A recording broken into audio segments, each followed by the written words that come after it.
The colonial settlement in Australia occurring in 1788 caused so much death and destruction amongst the First Nations people. But for the British, they viewed it as the start of civilising the natives into a better way of life and getting rid of the filth in their new homeland. The British humanitarians who were in Britain actually dismayed this kind of control and power for the British Australians that the humanitarians in Australia actually strived for at the time, which is why it took them so long to actually gain control and power to systematically abuse the natives as opposed to just general slaughter as they were taking the land, because some people actually disagreed at the time, but most weren't. They were quite for it. The Aborigines Protection Act of 1869 in Victoria was one of the pivotal moments in the First Nations intergenerational history, not just because it was the start of the abuse against Aboriginal by the so-called police at the time, but it was also the more open abuse by just the general population and other minorities.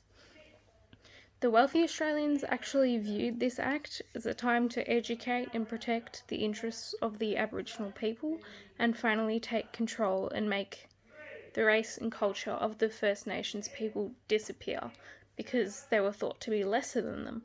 The police officers of the time viewed what they were doing as protection, which is obviously why it's called the Protection Act, but that carried on through not only the legislation but into the morals and ideas of the police at the time, even though it's not quite good because at a fundamental core level, no human should believe that's how Aboriginals should be treated. But of course, we're talking about history here, and they had no disregard, and the Aboriginals were thought to be fauna at the time. So that's something that happened, and this is actually the start of even recognising them as people, but also not at the same time. They were just more like livestock to be controlled. And that is what the Europeans' view were at the moment of the Act. But on the other side of the Protection Act, it was known as the Half-Caste Act, or the start of the Stolen Generation. Even though, obviously there was slaughter beforehand, but this was distinct, keeping them alive and separating families and trying to break apart their culture by breeding them out and isolating people and families into missions and separating children with the thought of education, even though once they've received their education, they weren't brought back to their families, even though the parents were told that they were going to be brought back. So many mothers felt lost and not understanding as to why their children weren't brought back, because they were willing to give them over in the first place just for education. This was ultimately the biggest betrayal of trust and just removing an isolation and just breaking down of the cultural connections and understanding between the generations, meaning that a lot of the children were forced into schools and indoctrinated by Catholic families, etc., because that was the European standard at the time. Not only did this separation give power to the families that controlled the children, which was really, it was a lot because they were able to take control of what the children do, basically sending them to be workers for them at the time and work the fields under horrific conditions.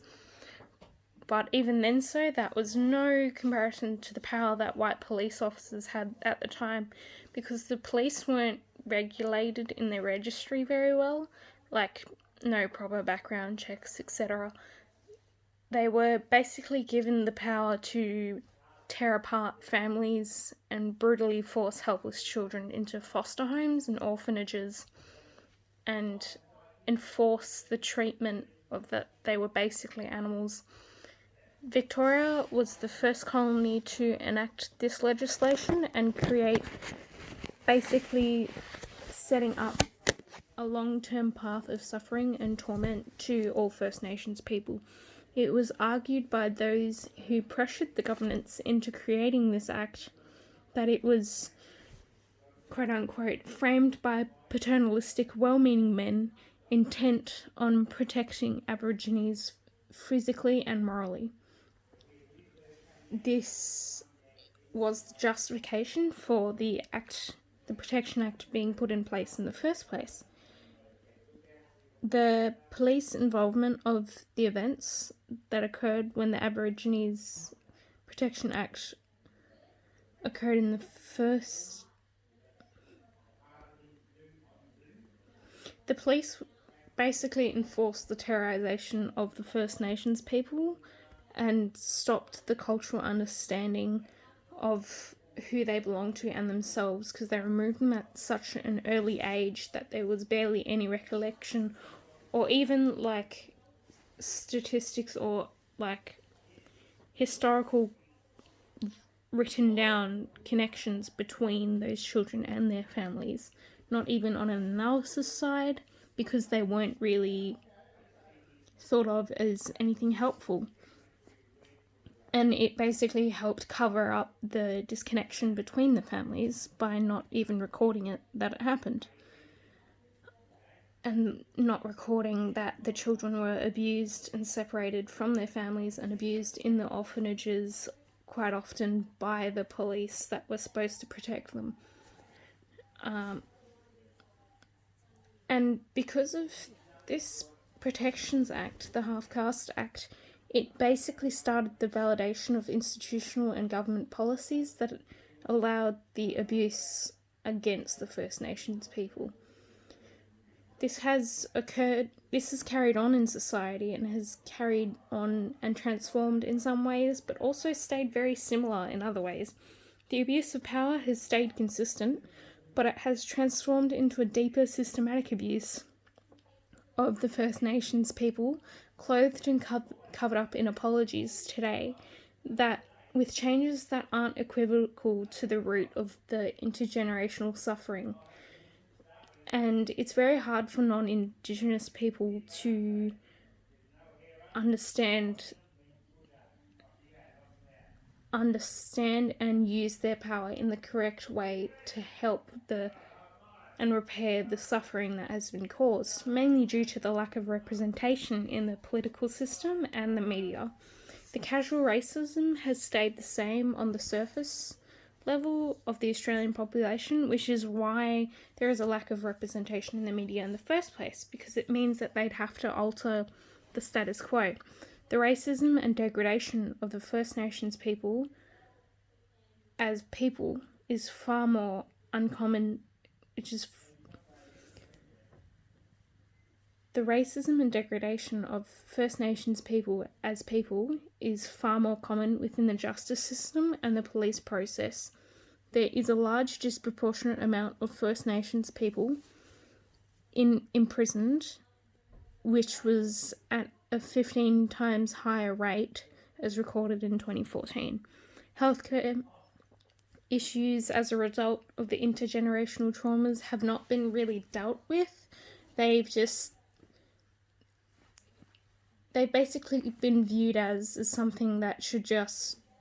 be put to the side because of the amount of money and resources it would take to outreach to such isolated and regional areas, and the government obviously wouldn't want to do that, so it's quite low on the list, even though it's human rights issues. Because of such remote areas, there's quite a high amount of